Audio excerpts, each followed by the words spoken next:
Lazarus is not the new Cowboy Bebop, and that's okay. That's what's called a liar, and liars go to hell. Alright, so I'm just gonna say it up front. I have no real intention of trying to make this video super concise to the usual YouTube standards. It would be a catastrophe trying to reorganize my scattered thoughts here, and I think the topic is probably best tackled a bit uncut, unfiltered, and erring on the side of making sure that my points are absolutely clear, instead of trying to optimize for viewer retention or whatever, as if I know how anyway. What I want to talk about at the core of it all is Lazarus, sure, but more so, its production circumstances, the headlines and dialogue surrounding the expectations of this highly anticipated show, Cowboy Bebop, which it's often compared to, some of Watanabe's other works, and briefly a few other shows which arguably harken back to more classic anime styles, appeals, and sensibilities,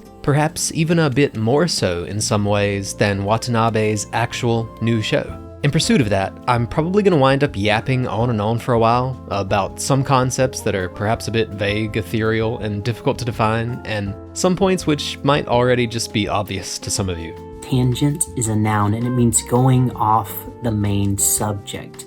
So instead of saying focused on the main subject, you start to talk about other topics that are not related. But I hope you'll exercise a little bit of patience with me, take advantage of the timestamps at your leisure, and trust that I do in fact eventually make a couple of points which I at least find really interesting, even if it's mostly in a sort of meta-contextual sense. So, famous director Shinichiro Watanabe's new show is currently airing, and no matter where you might think the story of Lazarus is going, or whether you think the choreography and framing lives up to the fight scenes in Bebop or not, this show is a big deal, and it's been given the treatment as such. Watanabe's new show is being produced by one of the most controversial, sure, but also one of the biggest modern anime studios, who seems to somehow almost always deliver no matter the schedule. With access to a ton of impressive talent, both in-house and through connections to contracted workers through the studio itself, Watanabe, and of course the producers sitting on the project. Fight sequences after episode 1 were choreographed by John Wick director Chad Stahelski.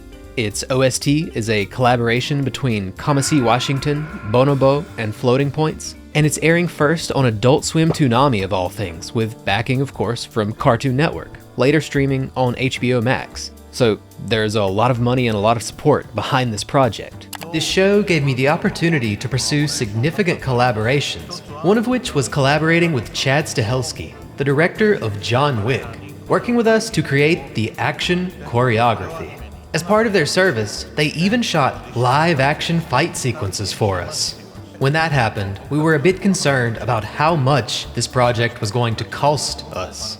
I had to apologize and tell him up front that we've never worked with Hollywood-level budgets. When I said that, this is what Chad said in the call.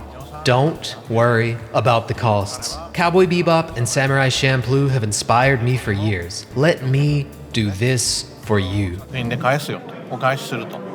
This footage was then used by the animation team as reference to draw the final version. Miraculously, even under Studio MAPPA, it would at least appear to have received what is for the anime industry a decent production timeline, actually finishing production or going gold, so to speak, sometime in 2024, according to Screen Rant. We also saw basically the same story repeated earlier this year by Game Rant, but I think that's probably just the game of telephone and repeating headlines that is just so common in news today. This really should just be the standard for anime production, ideally, finishing before airing, or at least by the air date, but enough said about that. Point is, no matter how we look back on it after it's finished and we have an ending to recontextualize the story and themes and vibes as to whether or not this was truly Watanabe's great new masterpiece or not, Lazarus is a big deal with big dick energy in its production.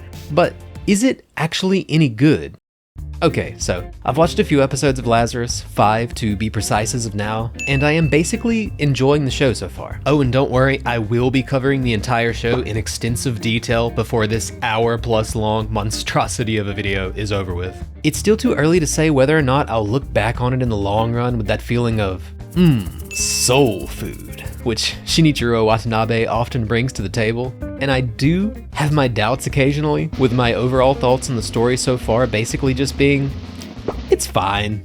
but I'm still having a lot of fun with it. The music is just amazing. I couldn't gas it enough if I tried, and it might be the closest thing to reminding me of classic Watanabe shows. The music. The sound design has also been wonderful as well at helping to carry the atmosphere, so far at least. Would I prefer to have started the show with the Japanese dub and hopefully have missed out on at least a few of the cringy Western pop culture references contained therein? Absolutely. We're here to save the world.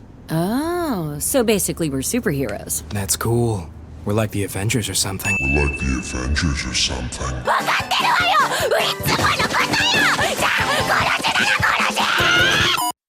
Like, the dub is certainly not bad. I'd say it's actually pretty good for anime dub standards, but it's certainly no Cowboy Bebop. And it frankly kind of feels like I'm just watching the show the wrong way when I hear certain lines get dropped with certain levels of execution. ここが世界の全てだったから。でも、やっぱ変だよね。Since this was the only world I knew. Even so, it is weird, isn't it? Weird. However, the performances themselves do seem to improve a little each episode, as is tradition with anime dubs, and that's all perfectly fine. The JP dub is available if you know where to look, and let's face it, you know which one you're gonna watch. So that's audio, but what about visuals? I'm still enjoying the overall direction, as I think anyone would tell you if there's one thing that you can count on from a Watanabe directed show, it's good direction. The animation quality is pretty much stellar, as one would expect from a Watanabe MAPPA studio production with a lot of strong staff and a longer, more complete development timeline than usual. The framing and choreography might not be impeccable for every single scene, like it's great most of the time, with incredibly energetic and stylish fights and parkour scenes, stuff which is, in many ways, reminiscent of Bebop and Champloo. But like, every once in a while the MC will parkour slide between two objects in a way that just looks weird and awkward, or we'll get a scene where the timing is a bit strange, the choreography is a bit nonsensical, like what was the point of that movement you just made? And or it occasionally feels like I'm playing a game and the camera is stuck on a wall or something, this elevator scene in particular. By episode 4, I was absolutely sick of watching people breakdance dropkick guns out of people's hands at point blank range over and over again. Like, it was starting to just look really silly and nonsensical in my opinion. And I'm actually going to cut myself off for a moment here, because now that I'm reviewing the footage frame by frame, I'm noticing something consciously that I probably only picked up subconsciously while watching. Not only does Doug start off with one gunman trained on him from behind, in the second cut, he approaches the other two gunmen. Both have their guns trained on him at point blank range by the end of the cut, and are basically standing side by side. But then the third cut starts, and as you see the hand-to-hand combat, the CQC playing out, suddenly the second gunman, the one with the spiky hair, is way behind the first gunman and doesn't even have his weapon up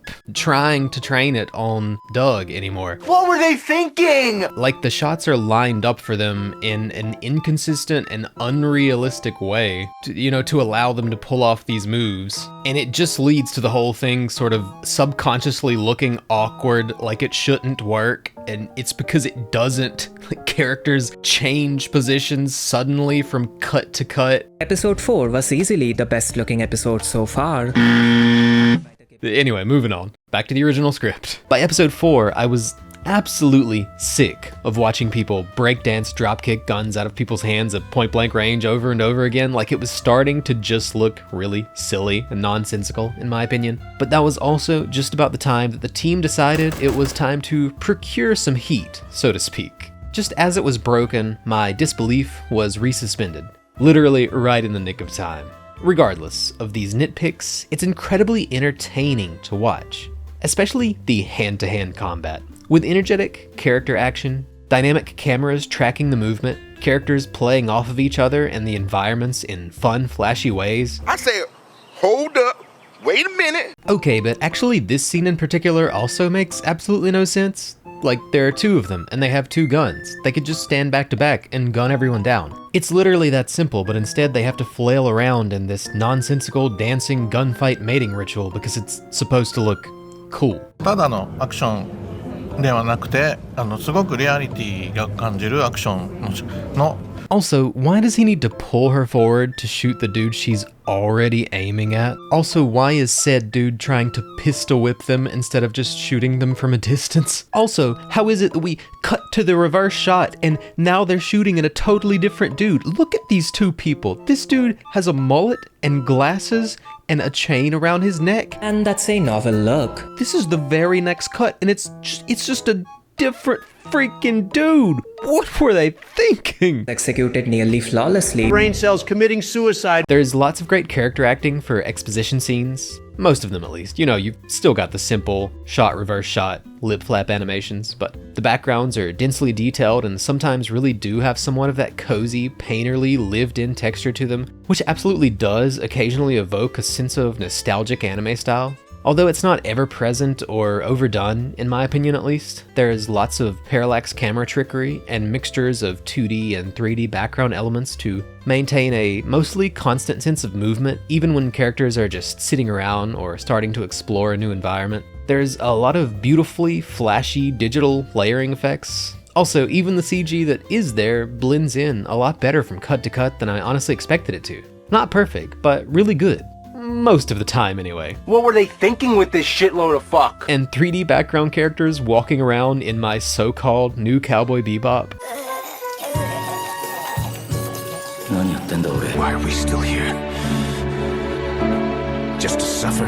You know what though, perhaps against my better judgment, as long as I'm on the topic, I might as well yap about choreography and fight animation and stakes and stuff like that for a while, since it's obviously a huge factor in the appeal of this show, not only as compared to Bebop, but also as a standalone series that lives on high-octane fights. Although I'm going to talk about stuff that I think is much more important to at least my personal experience later, I'm not naive enough to think that many of the comparisons to Bebop don't simply come down to people's desire for stylish close quarters combat and flashy gunplay. And I just couldn't help but think about it the more I revisited all this fight scene footage between Lazarus, Cowboy Bebop, and Samurai Champloo primarily. Because let's face it, these are the direct corollaries, the two shows that this one will most be compared to in terms of fight animation, especially as time goes on. Now obviously not literally every action scene is as blatant with mistakes as the scene I just discussed, where a character essentially teleports in between cuts so that our hero can pull off an impossible move without it looking like maximum silliness in the moment that it's actually executed. Not every fight scene is stuffed with what are, perhaps at best, straight up misunderstandings of the character's positions moment to moment within each scene's quote-unquote 3D environments. Not every scene reeks of, perhaps at worst, possibly a situation where the staff simply intentionally frame the scenes like dominoes for our characters to effortlessly look cool taking the enemies down, even if it literally doesn't make sense moment to moment. Not every fight scene is that quote-unquote poorly thought out, but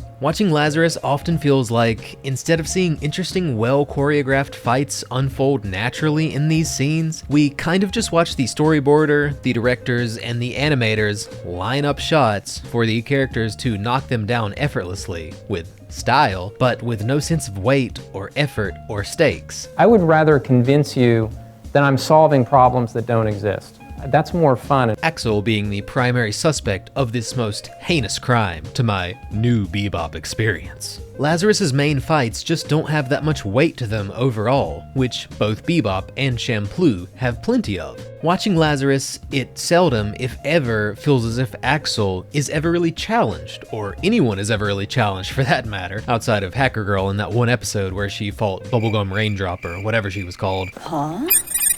Popcorn wizard.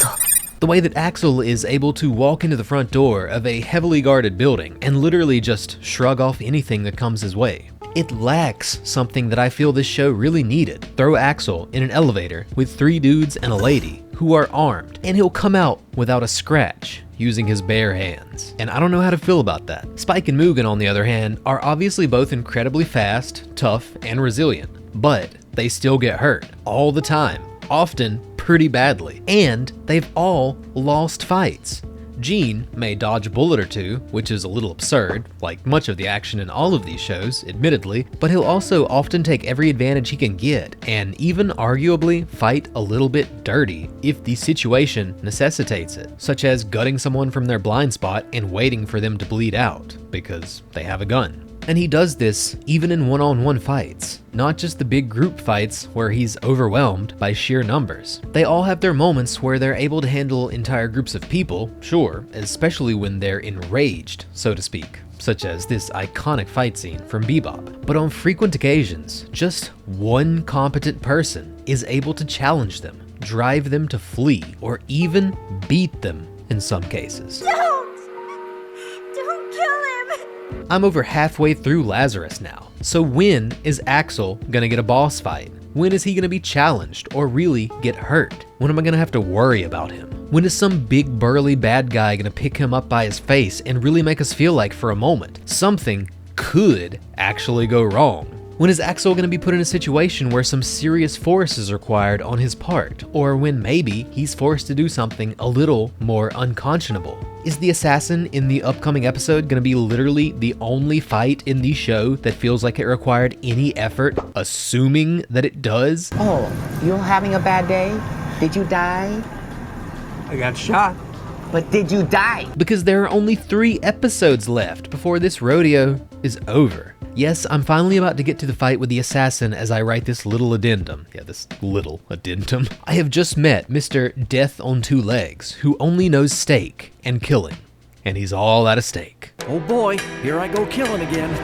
And his intimidating, deadly walk scene was still not as cool as Mugen's was. Hey, I calls him like I sees him. But I'm expecting to finally get that satisfying confrontation for Axel from this fight. However, the show is 75% done already, so if I do get it, it'll likely be the first and the last time, and if Axel just punted him across the street, it's not like it would exactly surprise me much at this point. Now, none of this is to say that the fights aren't entertaining. Lazarus has figured out how to simulate the feeling of something being well animated by making things very flashy and having stuff move around a lot. It's easy to convince an audience that something is cool if it's moving very fast and there's a lot of flashing lights. To prove what I mean, please locate a nearby flashlight and then close your eyes and strobe the light back and forth in front of your eyelids. You will immediately become disoriented and have no idea what's going on, but it's kind of exciting for no particular reason. Or that the characters don't come into their own and give me really satisfactory individual moments for key scenes. It's all still super kinetic, and the choreography of the character action itself is often interesting, and especially the gunfights themselves, since they require a bit less suspension of disbelief most of the time. I want to get a gun. It makes things a little bit easier to buy into the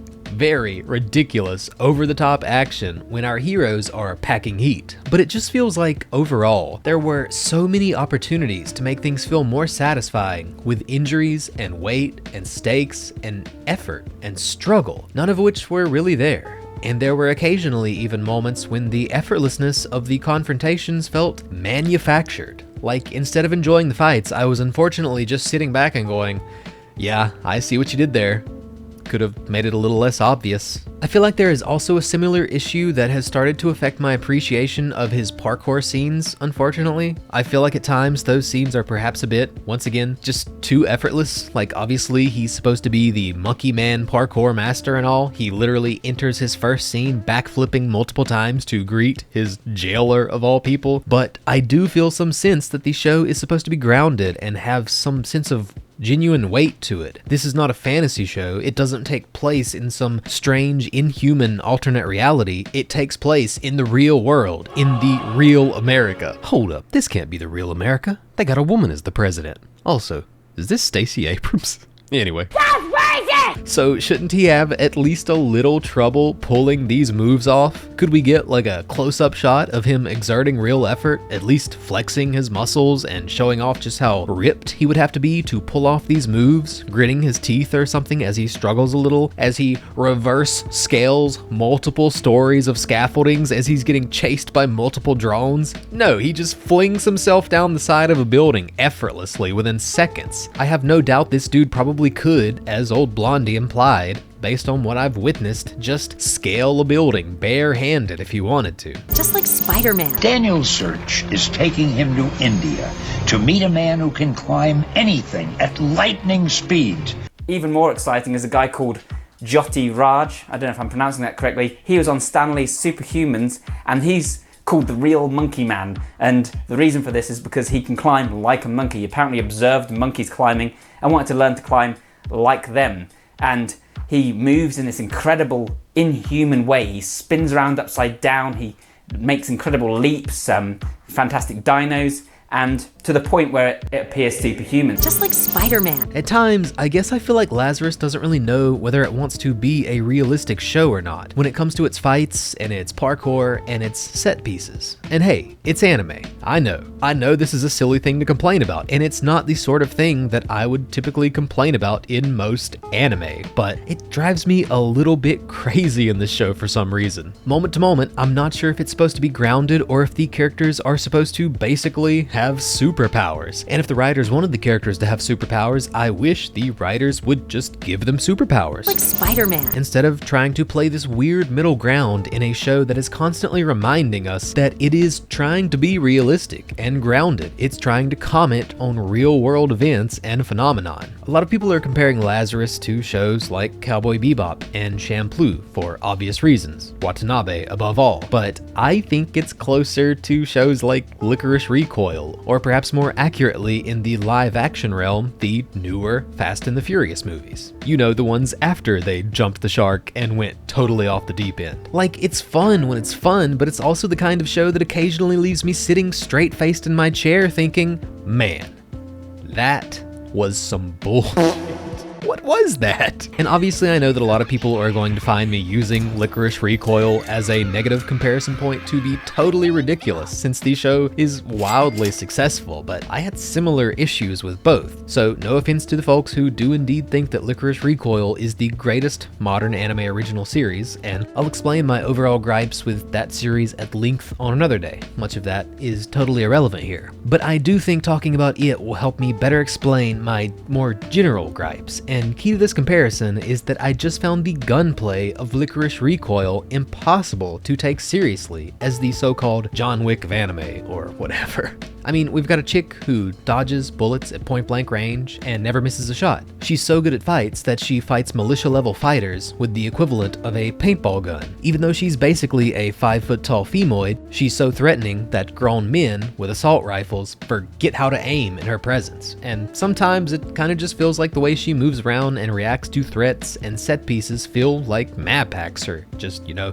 inorganic setups built by the staff specifically and only for her to effortlessly look like a badass, for lack of a better phrase, without there being any sense of weight or tension to her accomplishments. And this is unfortunately the same feeling I get with many of these fights in Lazarus. I'm afraid that with us now being well over halfway through the series, we might go the entire runtime only ever seeing Axel challenged once by this new assassin character. Because essentially every fight scene in the show is basically just a string of set pieces meant to make our characters look cool and badass. Domino-like setups put there with no other purpose than to just allow the characters to do the big wild flashy action choreography and then just swiftly move on to the next thing. It's go time!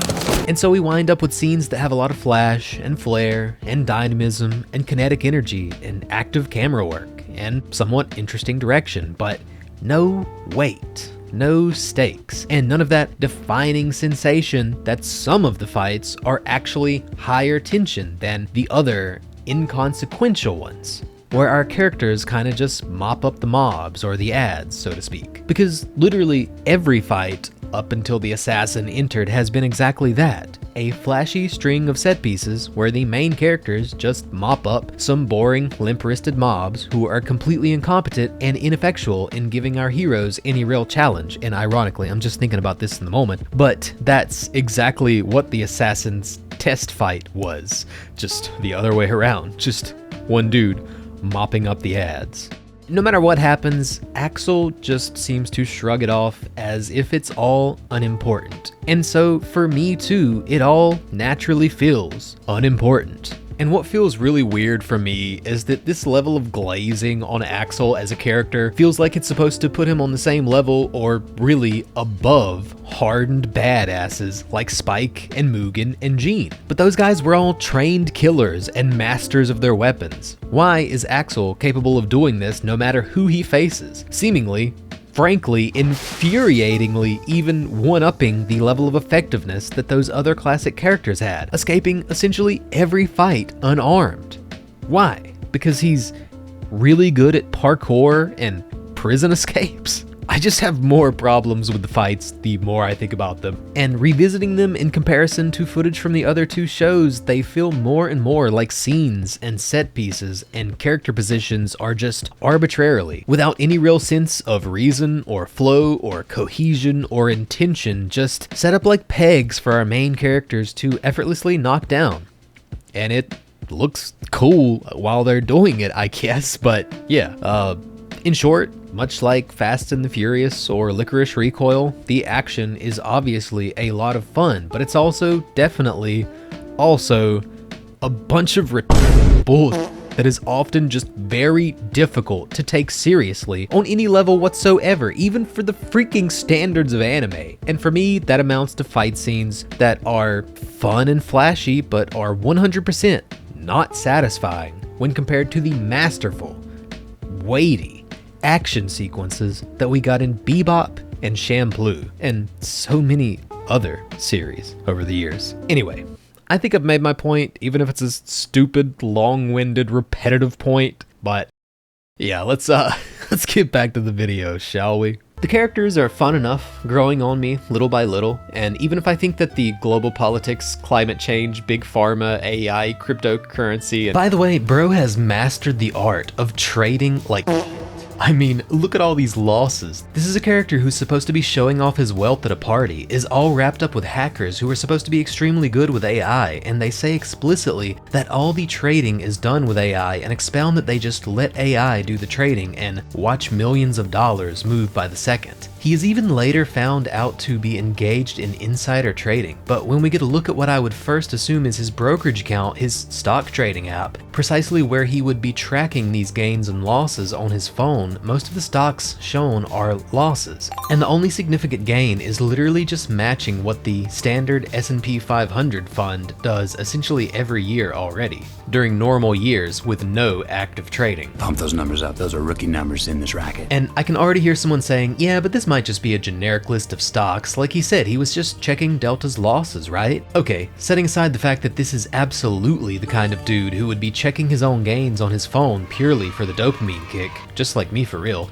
What kind of stock screener shows the market's biggest mover next to a company that has close to zero movement? That's not a real stock screener. Bro, what are you talking about, man? But fine, disregard all of that. It's just nitpicking and speculation. I know too much about this, even though this is something they're supposed to be commenting on through the story, but it's natural for animators and writers not to be familiar with stock screeners or brokerage apps anyway. That's fine. But did anyone else notice that the math is literally just wrong? What? I'm not gonna bore you by explaining a bunch of stock maths, which can admittedly get kinda weird. Let's just keep it simple and easy to understand. Look at VFC's movement here. Is nearly 10% of approximately $28 anywhere near 27 cents?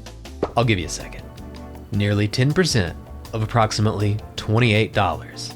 Please tell me you can tell this number should be more than $2, not 27 cents.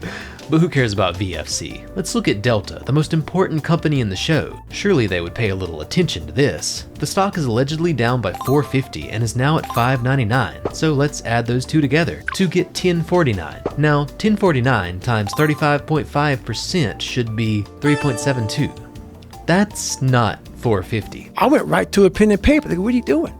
I'm doing the math, man. There are also inconsistencies between the Dow Jones stock prices and percentages which were shown on the news stations at the beginning and end of the series. Scenes which are meant to meaningfully mirror one another and bookend the series and how things have changed, or not changed so much, one might argue. The stock recovers by around $8,000, which would be approximately 8% of its initial price at the beginning of the series. But the stock price has doubled from where it was initially during an Armageddon event. And look, I know this is nitpicking on a next level, totally ridiculous, getting totally lost in the weeds. But did no one put a single ounce of thought into how what we were being shown on screen might back up or even conflict with what we were being told? Whether or not the math even made sense, or whether or not the inside trader who is allegedly successful should be looking at nothing but losses when you could, visually reinforce the idea of who he is by instead just showing us how much money he's actually making inside a trading app. And by the way, you could do this while showing Delta's losses. Just give us some indicator that he's shorting that stock and making money off of his losses. You could go that direction and kill two birds with one stone, if you were researching the topics you're commenting on here. Am I crazy, or would any of those not have been the obvious moves to effectively show us what we're being told is true visually, not just verbally? Also, please let those animators go back to school so that they can learn maths like all good Asians.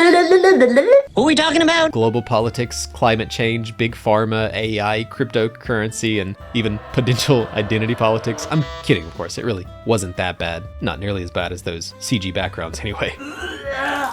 But even if I do find some of this subject matter, some of the modernisms being commented on and all, may leave the show at risk of either becoming incredibly cringe or incredibly based very quickly if anything goes wrong in the script itself. Oh shit. I still see potential that we could get some interesting hashtag socio-political commentary or whatever, alongside all the flashy animation and fun characters and good vibes. Or just a lot of cringe, still too early to say. But enough about all that. Probably the biggest recurring question I've seen in headlines and discussion around the show online has been the question of, could this be the new Cowboy Bebop? No! Obviously, due to Shinichiro Watanabe's involvement in the project, its existence in a shared universe, the main character's visual similarities as what one might think of as a younger, more foolhardy, rambunctious version of a Spike or Mugen-like character, hand-to-hand fight choreography, which is at times fairly reminiscent of Bebop, and of course, simply to people's pure nostalgia for Cowboy Bebop,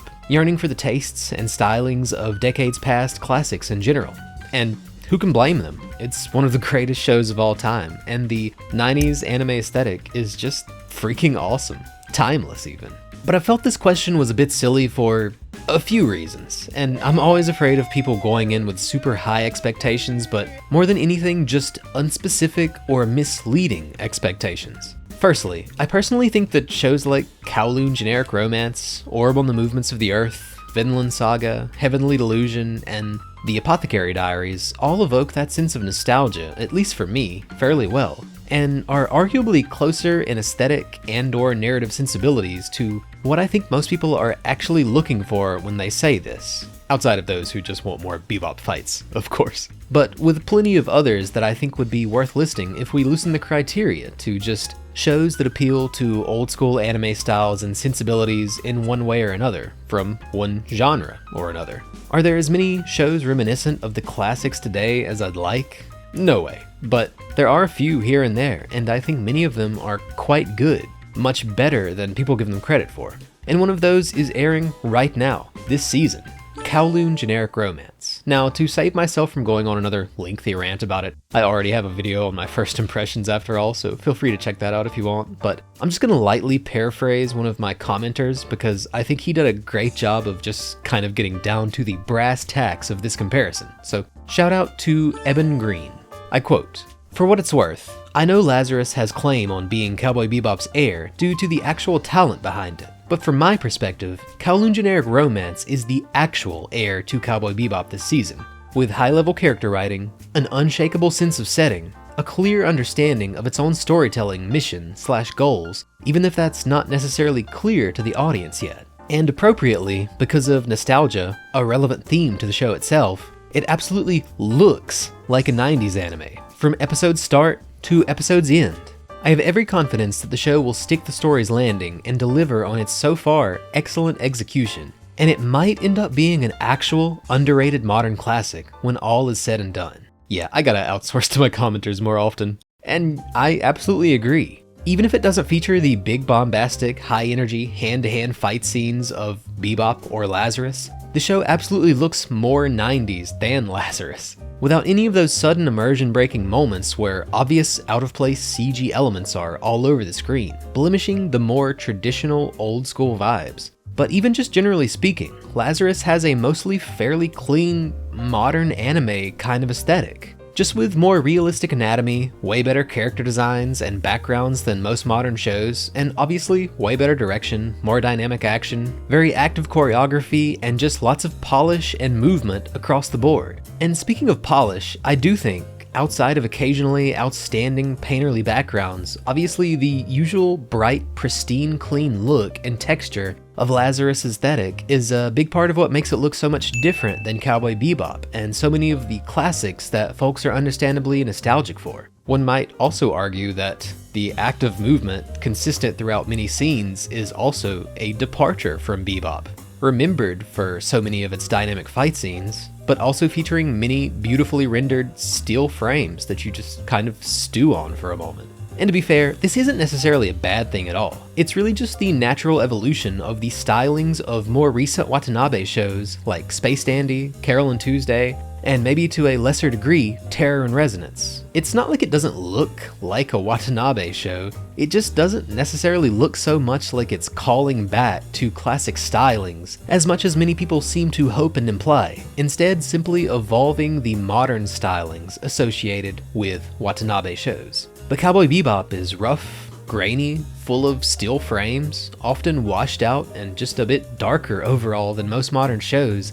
are ever willing to look, with exception to Orb recently. And in fairness, Orb kind of suffered for this thanks to the dark, washed out visuals in combination with the Netflix bitrate. Prayers for a Blu-ray release. But back on track, Cowboy Bebop sports its own unique take on that stylized and exaggerated but also relatively realistic classic 90s brand of anime character anatomy, and a lot of that pin-up model level sex appeal that Faye Valentine is famous for. All of which again, I think other more obscure shows have done more in an attempt to emulate, even this season, without even getting into story approach and narrative sensibilities. So anyway, to get into story approach and narrative sensibilities, kept you waiting, huh? These comparisons also seem somewhat silly to me because Lazarus seems to just be a totally different kind of show than Cowboy Bebop and its two biggest, most obvious predecessors in so many ways. The new story, Lazarus, immediately opens with a narrative exposition dump,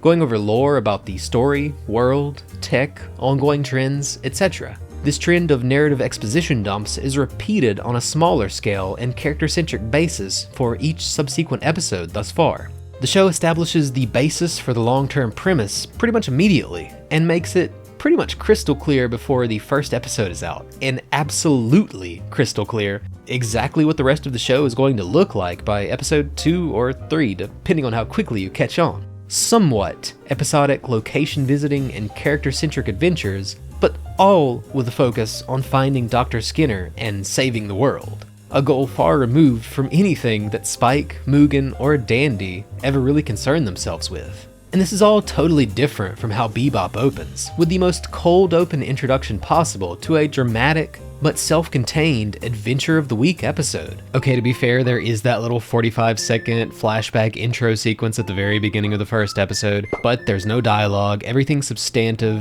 in the scene as far as meaning goes is either symbolic imagery or like flashing sequences of the gunfight, none of which would mean anything to you on your first viewing. Obviously, you wouldn't have any context or understanding of this. And obviously, once again, it's just a totally different thing than the intro scene to Lazarus, full-on exposition dump about the world, story, lore, etc. Back to the video, which has absolutely nothing to do with the long-term premise, which we don't really even find out about until episode 5. Among all of Watanabe's shows, Lazarus is without a doubt one of the most immediately grounded and focused on its overarching story, and it seems like that'll be a constant focus throughout the rest of its 13-episode runtime. Now, people may remember Cowboy Bebop most vividly in many cases primarily for its overarching story and dramatic character arc episodes, but if we're using the strictest definition, that's really only like 6 episodes. maybe a handful more if you loosen the criteria and also count the bigger, one-off, character-centric episodes. And that's out of a 26 episode runtime. Basically, like a quarter of the show at most is that dramatic, overarching space drama of a story that everyone remembers so fondly. The rest of the show is what I often like to describe as basically a blues-inducing but incredibly chill slice of life, adventure of the week kind of space opera. Around 3/4 of the show's runtime is spent on character-centric forays and adventure of the week episodes, which you can literally just pick up and put on anywhere you want, and it basically just feels right every time.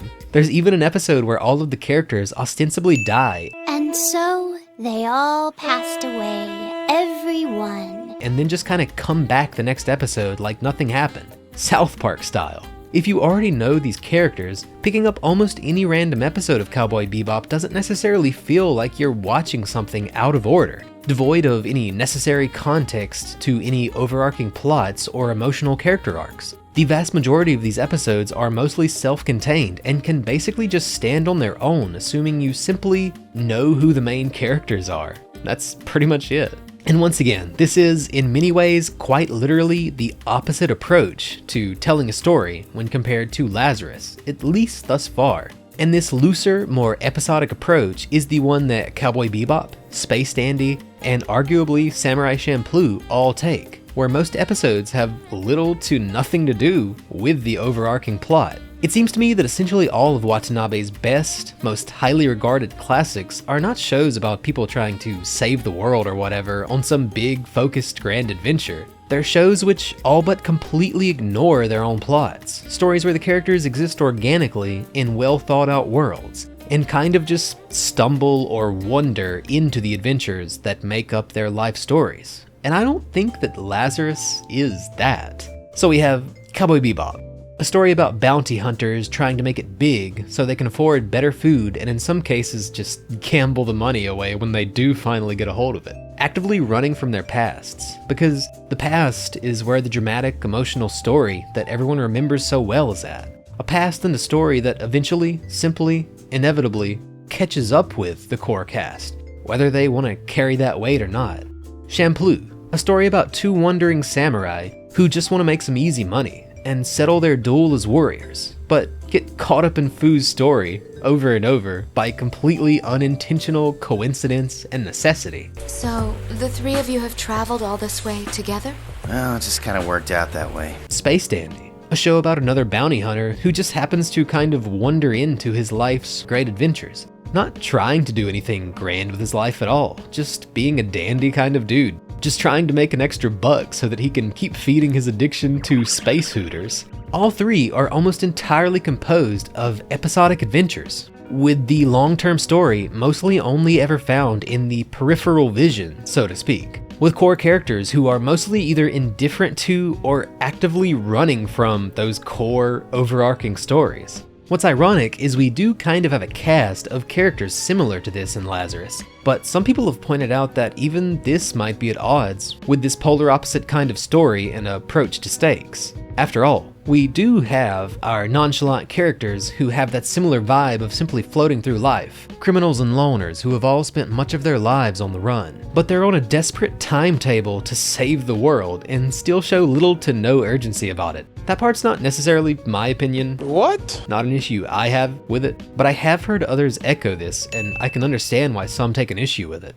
Alright, future framing the narrative here, once again. I've now seen much of the back and forth discussion online over the weeks, and even watched the entire show. More on that later. But on this point about the characters and just the general populace lacking any real sense of urgency or true distress when the world is basically guaranteed to be ending for humanity, there's been this ongoing counterpoint in online discussion that this is in fact the point. This is, in the simplest, most straightforward terms, a commentary on people's general reactions to real-world warnings of substantial but often abstract, life-threatening future events, such as global warming. Yes, I am in fact totes for real. As we see in Dr. Skinner's flashback scenes, he predicted the melting of the final polar ice caps and the rising of the sea levels, even down to the date on which they would occur. But no one among the global politicians and elites was willing to hear his warnings out. let alone derail their current plans to attempt to solve this new hypothetical future problem. It's heavily implied that this event set him off. How dare you! And played a large part in driving him to become more cynical about humanity. This, obviously among other events and circumstances which are revealed later in the story, and I don't want to downplay those events, but this, among those other events, led him to disappear along with the cure and start his whole search for Dr. Skinner to save the world plot. This all being a core theme is also backed up by the admittedly breathtakingly beautiful and poignant Episode 7. Team Lazarus takes a trip to an underwater city, now swallowed by rising sea levels. They're chasing a lead on Dr. Skinner, but they come away feeling that they were putty in his hands once again, simply stringed along on the trail that he wanted them to follow, seeing the sights that he wanted them to see. They played us like a damn fiddle! They describe seeing what they found as basically having to walk in Dr. Skinner's shoes for a while, to see what he saw while no one else was listening, while no one else took the time to care for the environment or even the individuals already being affected by these changes. Due to the trail Dr. Skinner left for the team to follow, they wound up witnessing the direct effects of the global scale incidents he predicted would occur. And yet, once again, no one listened, even though for him, it already was the end of the world as we knew it. And if it's not obvious enough, the idea here is that just as the global politicians and elites ignored his warnings of climate disaster, even though, in universe at least, Dr. Skinner was absolutely correct, so too do the civilians of the world continue just living on like usual, even when they're told at face value that they're all going to die. In my opinion, this is all a sort of commentary on the reaction of people in the modern world to warnings of possible nightmare scenarios and life-changing events, generally speaking. People in the modern world no longer trust the words of politicians and those who they perceive as experts or as the elites. And of course, that's often for good reason. Corruption often runs deep in those with power and influence. People are cynical to threats of all such kinds because they've been made so many times, over and over, and never yet amounted to anything that affected them. Certainly nothing that affected them to the same degree as their daily circumstances and their need for daily necessities. People are so consumed by their daily lives that they don't really care to begin with, and often the threats seem so abstract or poorly defined to them that they don't really even register as real. And anyway, if it is really a problem, someone else will take care of it in the future. And while I'm certainly reading real-world trends and sentiments into some of this, I do think that this is an accurate interpretation now having seen the entire show. I think that no one freaking out was in fact the point all along, and this particular complaint did turn out to be exceptionally silly and even totally missing the point. Need more long-term proof? There's a set of scenes in the first 2 episodes, just as the search begins and just as panic should have theoretically set in. A set of scenes that showcases an artist on a late-night talk show announcing the release date of an album that no one will be alive to hear when it comes out. And they just laugh it up and continue the promotion as if it's business as usual. Then we see clips of business and stock market movements and political press briefings and footage of masked, anarchistic rioters all over the news, all of which we are now so accustomed to seeing in the modern era. Then, several months later, when the story is over, and big surprise, spoiler warning, but not really, obviously, one way or another, they eventually save the world. Who could have guessed that it would end the way that everyone knew it would? More on that later. But when the story is over, Dr. Skinner has been found, the newly formulated vaccine is released, and the world is saved. We once again see press briefings, and news headlines, and stock rallies, and an artist on a late-night talk show. Whether the world is ending or the world is saved, the world keeps spinning. People just keep living their daily lives regardless of the warnings one way or another. And ultimately, life at the beginning of the story and life at the end of the story looks much the same. Which I'll admit is one of the better executed themes in the show. Whether I totally agree with its real-world accuracy or not would require further scrutiny, but of everything in the show, this idea, this theme is interesting and well executed. I do think it was very much intentional, not an accident. It's a feature, not a bug. That's not to say that I'm not reading a lot into it, especially that whole paragraph about the modern general population's motivations and sentiments and distrusts of experts and all that, but I think that you're definitely supposed to read real-world stuff into this, especially given that it's such a modern world meta-commentary sort of show, which features references to corporate and government corruption, and constantly references real-world American business, politics, and culture.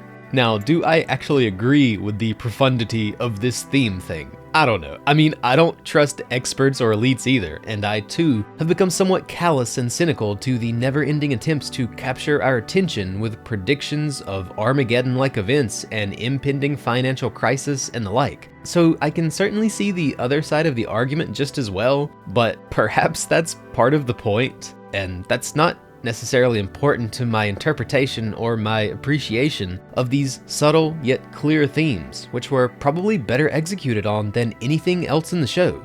More on that later. Anyway, back to this mess of a video. Meanwhile, much more broadly speaking, compared to those three shows composed almost entirely of one-off episodic story of the week episodes and indifferent, wandering main characters, Lazarus is, as most TV series are these days, much closer to the format for all intents and purposes, being one big long movie narrative style idea whose subject matter is basically immediately evident, even exposited to you, but it's just all kind of chopped up into episodes. Not literally, obviously, but its story format feels much less episodic and incidental, and much more, this is the big story thing. The big story thing is what we're going to be doing every episode until the story is over. It's not really at all like the three big shows that it shares a universe with, that everyone is always thinking of when comparing the newest, Lazarus, with the oldest, Cowboy Bebop. In this older style of storytelling, even though it often gets far off the main plot, which was, of course, thematically appropriate for Cowboy Bebop and Samurai Champloo in so many ways, it also left us tons of extra time to soak up the world and get to know the characters in a really organic and unique slice-of-life-esque way. I guess in the case of Lazarus, the idea of visiting different regions episode to episode and watching how different groups of our core cast interact in the search for the Doctor is the closest element to this. But the search for said Doctor is always basically at the forefront, the main goal which we're pursuing. But anyway, frankly, this is all just another reason that I love Cowboy Bebop, Samurai Champloo, and shows like it so much. And another reason why perhaps the lack of a quote-unquote new Cowboy Bebop doesn't sting me as much as it seems to so many others. I can throw on just about any old random episode of Bebop that I've been wanting to re-experience and have a total freaking blast for 24 minutes, and I'm betting a lot of the people yearning for the new Cowboy Bebop could probably get a lot out of this as well. Many of them probably haven't watched the show in years. Unless you're someone who was there every week for all the old Toonami reruns and you've already seen it all 32 times over and over again, I'm betting there's still a lot that you could get out of a rewatch, or a lot that you could get out of just randomly throwing on, say, episode 20, and experiencing the horrifying, chaotic tragedy of the Mad Piero Le Fou again, or throwing on episode 23 for another trippy psychedelic trip with Brain Scratch. Or throw in an episode like Mushroom Samba if you're just looking for a stress-free, good fun kind of episode. How many of you haven't watched episode 1 since your first viewing of the show? I bet that you'd get something new out of it today. And once again, this is what the majority runtime of the show is like. Nonchalant, but dense with fascinating and unique themes and ideas. And I just don't really think that that's the kind of show that Lazarus is at all. I would probably compare it more to like a more lighthearted Terror and Resonance with the action of Bebop or Champloo and the stylings of Space Dandy and maybe Carole and Tuesday. Like, maybe things will continue to consistently loosen up with episodic adventures, with the overarching plot taking the backseat until the end. I certainly wouldn't mind, and I wouldn't be totally surprised, but the goal has been crystal clear from the beginning, and I think they're going to spend basically every episode pursuing it. And perhaps part of why this not only makes this a different kind of show than the classic Watanabe greats, but also drags the show down a bit for me in general, is that I'm not convinced Lazarus will have any real rewatch value when the story is done, whereas I revisit Bebop and Champloo all the time, and could easily see myself doing the same for Space Dandy episodes now that I've finally recently viewed it. These shows have so much rewatch value, and so much ability to just pick up a random episode when you feel like revisiting that show's world for a little while. And Lazarus just doesn't have that appeal at all. And I won't drag this point out much further, but on that note, it also sports a much shorter runtime, while simultaneously featuring one of Watanabe's larger core casts, which I think is inevitably going to lead to the characters themselves being handled much differently. Hence the character-specific expositions at the beginning of each episode, for example. Those are probably there first and foremost because they know damn well that it's going to be next to impossible to flesh out all of these characters properly in 12 episodes.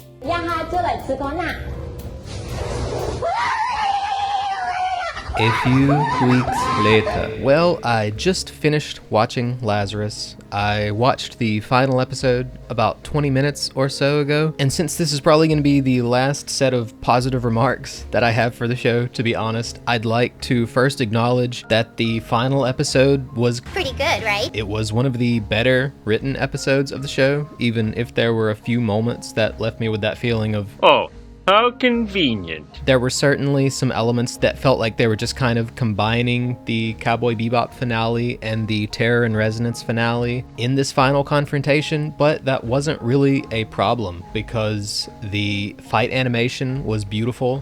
One of the best fights from the show, to be honest. Some of the best set pieces in that fight. They really managed to actually endear me a bit to the assassin at the last minute, not only through the backstory, but through the fact that, like, he showed up with the freaking artillery cannon, but it wasn't meant for Axel, it was meant for the plane because he didn't want their fight to be interrupted. And, like, Axel distracts the helicopter while he takes it down. It was a really nice moment, and in the middle of a very well choreographed fight, they managed to really endear me to this dude at the last minute, and not just through the flashback, but through the way that he engaged in the final battle. The episode was absolutely gorgeous, one of the best looking episodes. There was no, like, really bad looking, intrusive, distracting 3D in the background or 3D background characters, aside from Popcorn Wizard's van, which they just had to pull a Fast and the Furious with. Your scientists were so preoccupied with whether or not they could, they didn't stop to think if they should. But other than that, there were a lot of really nice, subtle, textured, painterly backgrounds in this episode. Once again, this included the set pieces. They looked really, really good. I thought it was a pretty good send-off story-wise to a show which I once again thought the story was just... It was fine. No, it's fine. It's fine. It doesn't bother me. It doesn't bother me. It bothers me. It bothers me a lot. I'm not going to go into a lot of, spoilers about the actual ending. I think everyone saw some kind of, Lazarus pun coming. The raising of Lazarus.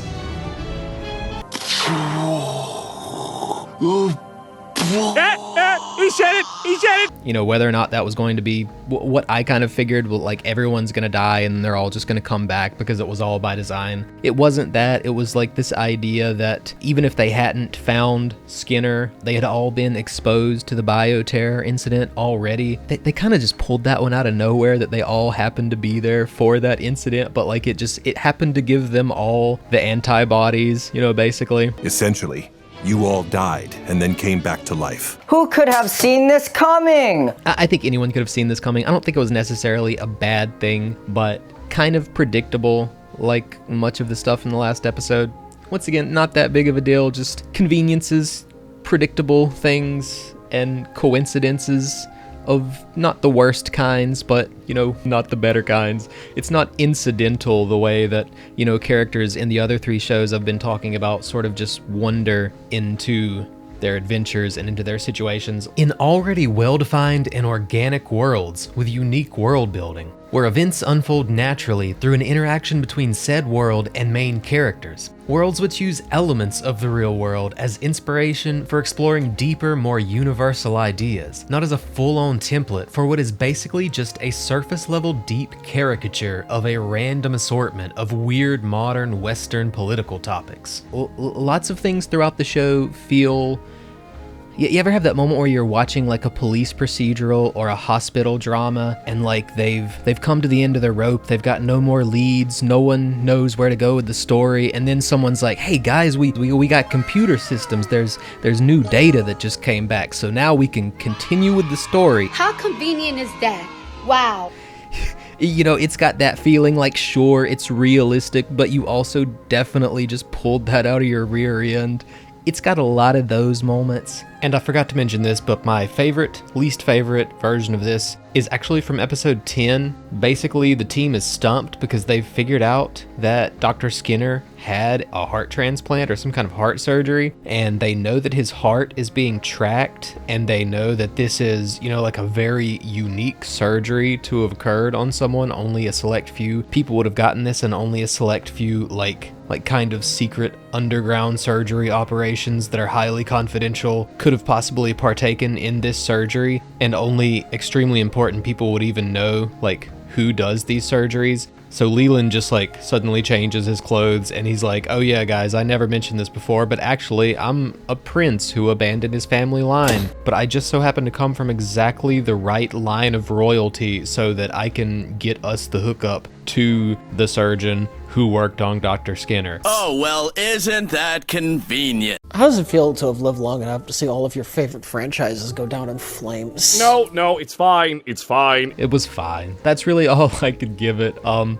know, a lot of people say that Terror in Resonance was a pretty good story, but kind of forgettable. I would say this is even further in that direction. I will be surprised if people are talking about the show much in the years to come. Maybe I could be totally wrong, and maybe, you know, maybe I'll revisit it or see somebody explaining things that I didn't get initially. But to cut in for just a moment, the issue that I'm really describing here is the fact that the final episode fell short of recontextualizing everything that came before. And you know, that's what I was really hoping for. I was hoping that this episode would find a way to recontextualize everything that I felt was relatively shallow in the rest of the story to feel a bit more deep, and I just don't think that happened, but let's not linger on this point.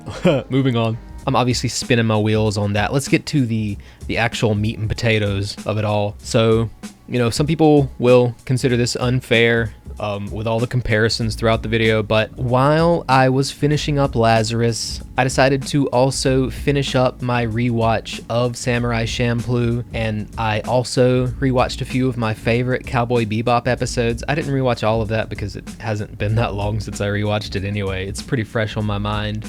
But ultimately, I don't think this is a case where, you know, Lazarus is just a different kind of show. I do think it's just a worse show than the other, you know, Watanabe classics. I talked a lot about the choreography and the fight scenes. I do think a lot of that, you know, continued to be the case over the long term. And I'm not going to pretend that I noticed anything else over the course of the series as bad as the mobs teleporting in between cuts, but there was one more really weird mistake that I noticed in episode 11. During the standoff between Axel and the assassin is about to chuck the spear, Axel is about to chuck the cleaver. We see the assassin chuck the spear, and then we see a cut which shows us the space between the assassin and Axel. And the spear is neither mid-air nor is it impaling Axel. So where is the spear? I know this is super nitpicky, but just weird that even in an allegedly complete production with all of this backing with pre-planned live-action choreography, weird errors and mistakes like this still wind up scattered throughout the fights, even the most important fights. But anyway. I thought that was interesting. The fights in the other shows are also somewhat ridiculous at times, but they managed to get way more buy-in out of me. They managed to be more convincing, and once again, I think a lot of that I've extrapolated on already, but you know, the main characters of those shows, they get beat up, they lose fights, they get set back all the time, and you know, their fights have a ton of weight to them. They're just, even when they're more ridiculous, they're also more convincing in my opinion. But you could refer to the earlier section, you know, to get, you know, the extrapolation of why I felt this way. I felt this way all the way through. It is what it is. What I do want to talk about is more to do with other things on top of that Lazarus, in my opinion, lacked, which shows like Cowboy Bebop and Samurai Champloo, and in some cases Space Dandy as well, just you know, had in high order things that they had so much of that Lazarus lacked, which stopped it from being, you know, as good of a show as those It just is what it is. So first off, Lazarus's themes and story ideas, in my opinion, just not that deep in general. I think the show took a lot of, like progressive ideas and like modern political themes and touched on those, but touching on them is really all it did, because the series tried to tackle so many different theme things or moral ideas while the series featured such a short runtime. I don't think they managed to tackle any one individual idea at any great depth. Also, I feel like most of the series' themes or moral ideas are more like just simple moral platitudes than they are interesting moral discussions for us to have. And to top it off, I don't think the show does much work in the way of trying to make a good counter argument so that an actual interesting back and forth discussion is created about the series' moral ideas. It just kind of... don't forget about global warming and the ice caps. And hey guys, like if the ice caps melt, like geopolitical conflict, guys, like there's less separating the countries, so they're going to be more antagonistic. And the big pharma and government corruption and corporate corruption, and there's a DJ who's also a hacker, but he's actually not really into DJing. Like all his music is AI music. He doesn't even care about music. He just likes hacking and AI. Like in the third episode, they go visit like a homeless encampment, and amongst the homeless and the beggars, there was he all along. Yeah, I gotta give him credit for this before I complain. This was really smooth, hiding Dr. Skinner in plain sight right there in the third episode. And of all the places, as far away from modern civilization and its conveniences as possible. Really cool. And now to complain about it some more. Like, Axel goes there. I know people aren't gonna like the way I describe this, but it's like a trans person, a person of color, and a white dude walk into a tent, and what do they all say? Hey, we're all just people, guys. We're all just people. Can't we all just get along? I don't think any of this stuff is necessarily like inherently bad thematic ideas. It's just none of it went very deep at all. They tried to touch on so many ideas that they were unable to take any of them to a very deep place. It's like child soldiers is bad, okay? Like you shouldn't experiment on children. Another issue with these, in my opinion, once again, which I really noticed while watching this alongside Samurai Champloo, is that this show, while it just generally doesn't have that great of a sense of humor, it's just not that funny of a show, also more related to the themes, the show is never willing to take the piss out of these themes. It's not really willing to be the butt of a joke. And once again, I don't think any of these sorts of things are inherently bad. Like, Samurai Champloo has, especially for the time that it came out, like relatively progressive theme things, but it was also willing to make those things the joke. And Lazarus is not really willing to do that. It's kind of self-serious. I wouldn't say that it's like blatantly propagandistic, but it is very self-serious about these, modern political ideas that it's putting forth. And I think this is a problem specifically in anime, because anime is so often where I go to not just get escapism, but also occasionally to, enjoy a show that allows me to have my cake and eat it too, so to speak. So, to think about a more recent example of this, I would refer back to the first season of Shangri-La Frontier. There's a joke, they're playing this game, and the little bunny character, the NPC, is asking Sunraku, why do you keep referring to that chick as a dude? And there's this moment where, he tries to explain it, but he says something along the lines of, あいつ男だぞ。だから中の人がじゃなくて、つまり And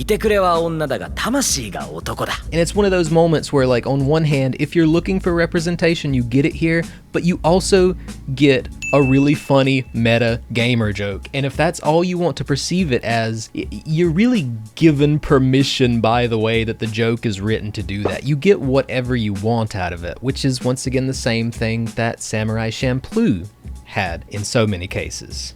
Another thing I want to point out, I'm definitely not one of these people who thinks that like politics in anime is inherently bad. All of the Ghibli movies are basically tree-hugging environmentalism propaganda, but they're all really good movies. They don't beat you over the head with anything. They're very sincere, and also like the fact that the visuals so well represent, you know, their thematic ideas, like the greenery, the foliage in those movies is just so breathtakingly beautiful that you are genuinely swept up by the sincere love of the environment that the creators of these movies have.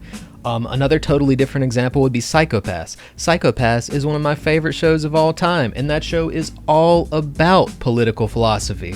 But what's beautiful about that show is that it doesn't necessarily inherently, you know, blatantly or propagandistically take any sides. No one in that show is strawmanned. You know, whether it's Shogo Makishima, you know, the actual villain of the series, whether it's Sybil, the true villain of like that entire universe, whether it's Akane or it's Koga, who have, you know, very different ideas about how to fix the system. The show makes the best version of the argument for all of these ideas that it can. What do you mean?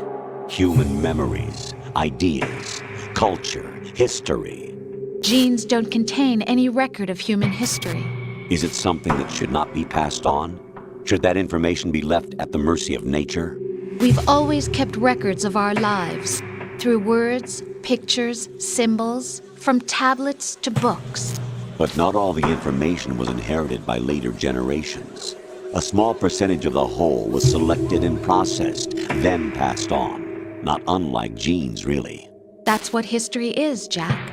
But in the current digitized world, trivial information is accumulating every second, preserved in all its triteness, never fading, always accessible. Rumors about petty issues, misinterpretations, slander. All this junk data, preserved in an unfiltered state, growing at an alarming rate. And so once again, that is all to say that there are good ways to write political commentary and social commentary and geopolitical conflict commentary, blah, blah, blah. You can do these things well. You can also be willing to have these things be sincere, but also write them in such a way that they can also be the butt of a joke. They don't have to be self-serious. Lazarus does none of this. The themes are not that deep. And also, once again, it's just not that funny. Mugen goes into his windup for the pitch. Huh? What in the world is he doing?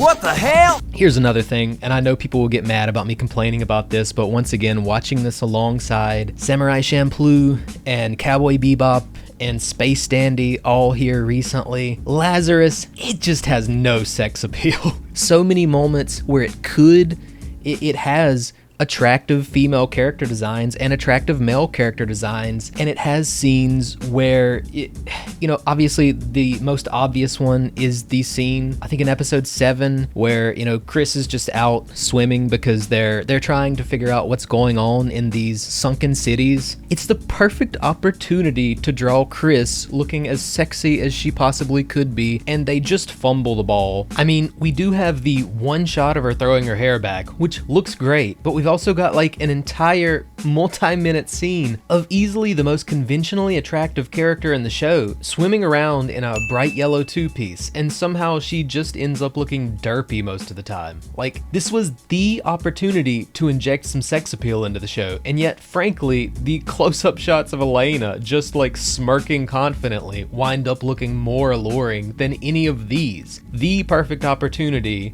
to inject sex appeal into the show. Come on, do something sexy, damn it. Yeah, why don't you give us a peek at those fine-looking...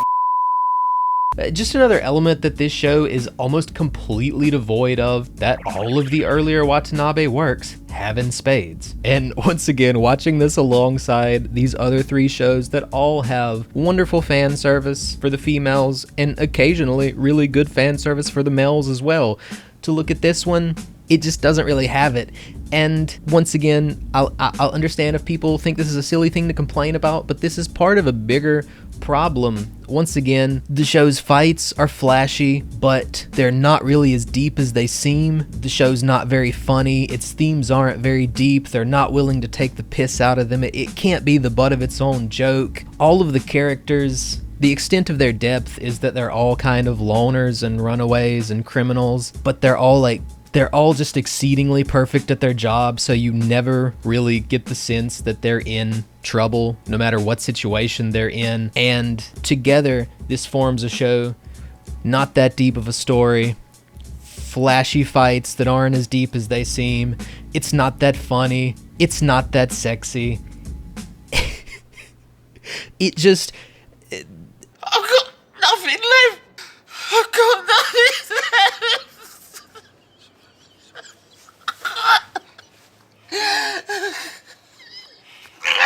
The soul that these other shows have, the sense of intentness in every element of those shows, it doesn't have. Even though, as I mentioned much earlier in the video, it has one of the bigger casts, it still doesn't have enough room for those characters to breathe. Like in the last couple of episodes, they start trying to characterize the higher-ups, the elites, and the political characters, but it's kind of too little too late in many senses. Like, you haven't had enough time to even characterize the main characters that deeply.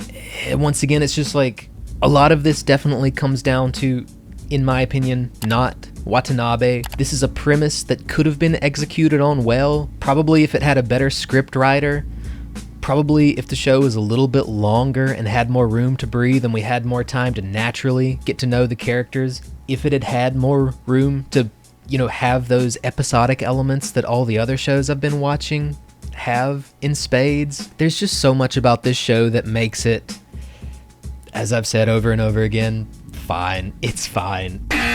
It's just fine is not what I was expecting from the new Watanabe show, unfortunately.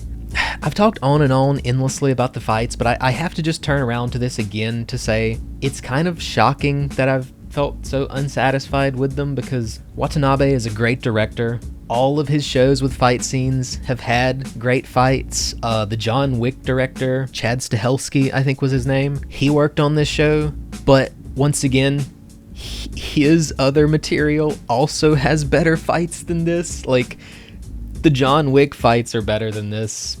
All of the other shows have better fights. It kind of boggles the mind. Like, everything is well animated, everything is, you know, well constructed in the sense that things were well produced based on what they were given. And I guess what I was trying to say here is that, as it turns out, you can in fact have all of the talent and resources in the world at your disposal with an allegedly complete production cycle, and you can still end up producing a mediocre dud. People like to fixate on a sort of figurehead, you know, ever since like really the auteur movement, where we like to thank a director for making something great, especially if we can recognize their thumbprints on something. But people just want to sort of apply that generally to everything. It's like, not every director is an auteur, and even if they are, they might be working with a stable of, you know, consistent producers. For instance, like Shinichiro Watanabe, while obviously Cowboy Bebop, Samurai Champloo, Space Dandy, these shows all have enough in common in their structure and style that we can say, like, it's obvious Watanabe directed all three of them. Nonetheless, like, on an episode-by-episode basis, what makes these shows great is the collaboration between all these different phenomenal writers and episode directors who he brings onto his projects. Almost every episode of these shows has a different talented staff member working on them, often who are allowed to kind of just go crazy and do whatever they want within the framework of Watanabe's story. But the fights in this show were not as good as any of the other fights any of the creators involved in the show have made in the past. I'm tired, boss. It's just, once again, the show wasn't terrible. In a lot of ways, it was pretty good and really entertaining, but it falls short of everything that everyone is obviously going to compare it to in every way. I can't think of a way, any individual way, that I would say this show is better than John Wick or any of Watanabe's other works. I do think that's basically the extent of my general takeaways now that I've seen all of Lazarus. I went and took my little walk around the pond right after I finished the final episode and, went over a bunch of this in my head. I don't know. Anyway, I have ranted and rambled and raved about this show. I'm sure this video is probably an hour long by now. I want it to be over and done with. I hope that you got something out of all of whatever this is. If nothing else, maybe it helped you process all of this as it helped me process all of this, even if a lot of it is just me throwing that spaghetti at the wall. Sometimes I'll start a sentence and I don't even know where it's going. I just hope I find it along the way. Okay, I'm gonna stop talking now because I have to go. I've got a couple of minutes and I have to leave here anyway. If I think of anything else, I'll add it in later. See ya next season. Wait, no, don't. I forgot there's a whole other section of the video and it doesn't make sense to put it before this. It's one of these retarded shows. Do you consider the fact that you've been here for an hour and there's only 7 minutes left? Come on, you know you gotta finish the video. Come on, man. Give me a little break here.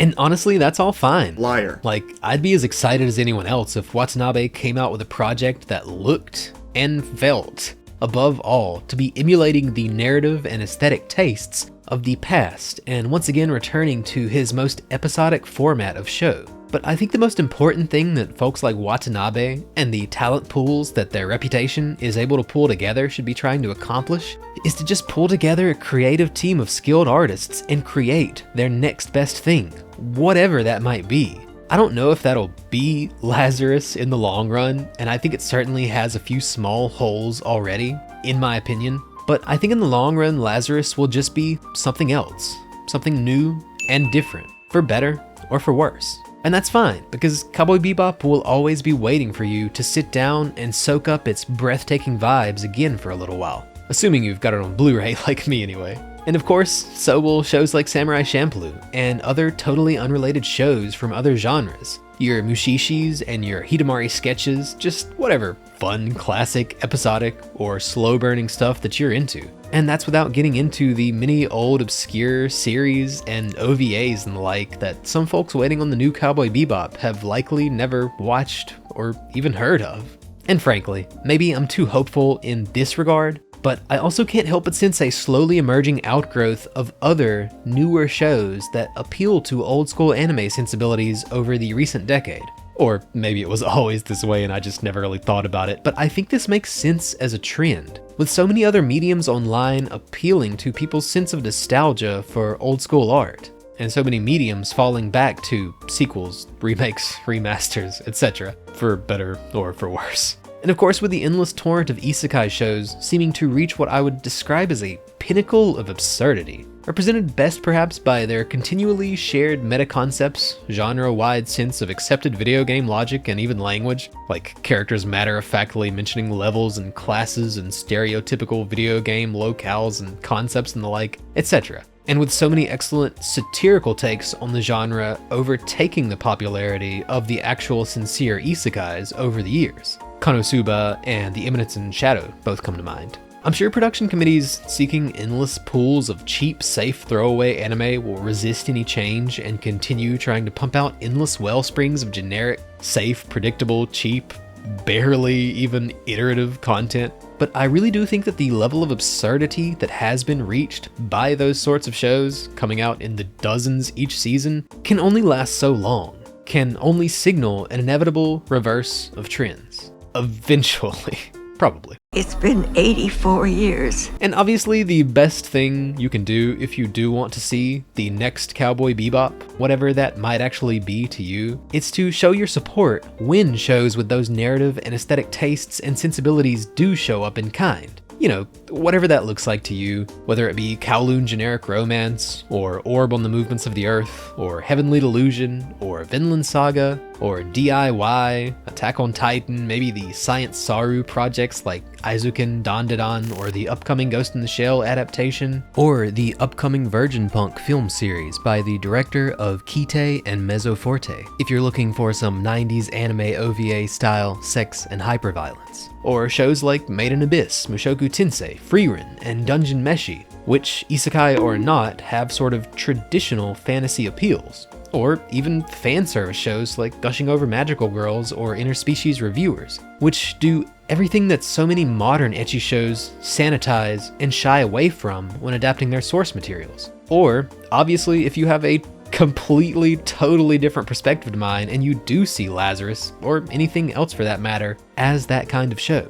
Oh, and if you are literally just looking for more shows with fun fistfights and or flashy gunplay, you might consider other recent shows like Windbreaker and or Buchigiri, or slightly less recent shows like The God of High School, or basically anything else by MAPPA. Action in general, everyone knows Solo Leveling and the currently airing Lord of Mysteries look amazing. I hear Supercube looked really good, albeit with some choreography issues in certain fights. To Be Hero X looks great, which also bears in mind that you should venture outside of specifically Japanese anime occasionally. Obviously, there are plenty of classics like Yu Yu Hakusho and Soul Eater, which you should check out if you somehow haven't already. Obviously, there are threads and recommendations for this stuff. You could just go watch Hob Sakuga or whatever action Sakuga mads you like and watch whatever looks good there. If you're on Twitter anyway, find some good Sakuga clip channels to follow, and if you're not already, maybe go subscribe to Probably Pretentious, Monko Man, Senshi, and YouTube channels like that. After all, the Sakuga bro goes where the Sakuga goes. So they're basically always just talking about currently airing shows like that. Anyway, I just felt like that was worth a mention before the video was over. And with all that said, just keep in mind, if you want to see more of those shows and you've got it to spare, you really have to do what you can to support the ones that do come along in earnest,